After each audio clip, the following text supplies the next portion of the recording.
Hi అండి, అందరు బాగున్నారా? ఏంటి చూస్తున్నారు? నేనండి.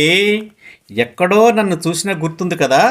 అవునండి, నన్ను పల్లేరు మొక్క అంటారండి. అవునండి, ఆయుర్వేదంలో నన్ను గోక్షుర అని కూడా పిలుస్తారు. అయితే నేను అనేక శారీరక రుగ్మతలను తగ్గిస్తానండి. ముఖ్యంగా మూత్ర విసర్జనలో మంట, నొప్పిని చాలా బాగా తగ్గిస్తానండి. మూత్రపిండాలలో రాళ్ళను కూడా కరిగిస్తానండోయ్. అవును, చాలామంది ఈ రోజుల్లో శుక్రకణాలు లేక సంతానోత్పత్తికి చాలామంది దూరం అవుతున్నారు కదా.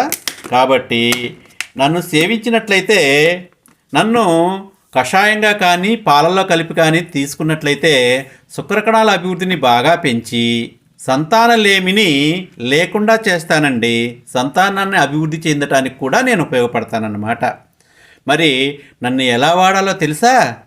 నన్ను సమూలంగా తెచ్చుకొని శుభ్రంగా కడిగి, ఎందుకంటే నేను ఇంటి చుట్టుపక్కల అక్కడక్కడ పెరుగుతాను కదా, దుమ్ము ధూళి అంతా నా పైన పడి ఉంటుంది కాబట్టి శుభ్రం చేసుకోవాలన్నమాట. ఆరబెట్టి దంచి కొద్దిగా నా మీద నీటిని చల్లి, అంటే నీటిని చేర్చి ఉడికించి ఆ నీళ్ళని వడగట్టి టీలాగా తాగాలండి. అవును, అలా తాగితే ఏమవుతుందో తెలుసా?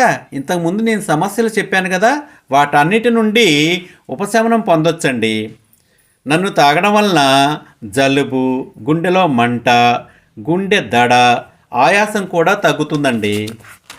అవునండి, నా కషాయాన్ని గోరువెచ్చగా పుక్కెట పట్టి ఉంచి పుక్కులించి ఉమ్మేస్తే నోటి దుర్వాసనను, చిగుళ్ళ వాపును, కొంతమందికి చివుళ్ళు జివ్వుమని, పళ్ళు కూడా జివ్వుమని లాగుతుంటాయి కదా, ఆ సమస్య నుంచి కూడా ఉపశమనం కలిగిస్తానండి.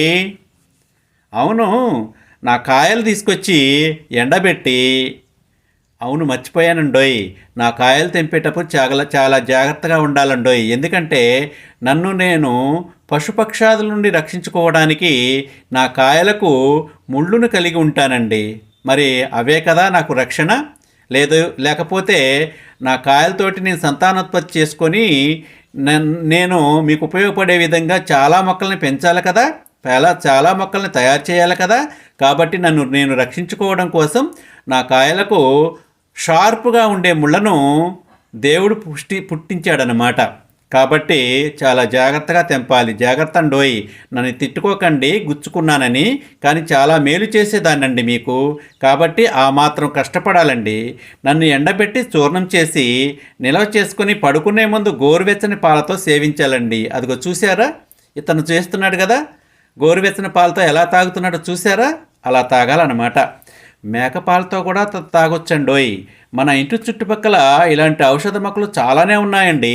కాకపోతే ఏ మొక్క దేనికి పనికి వస్తుందో తెలుసుకుంటే ఆయుర్వేద వైద్యుడు మీ దగ్గర ఉన్నట్లే. నా వలన ఎలాంటి సైడ్ ఎఫెక్ట్స్ ఉండవండి.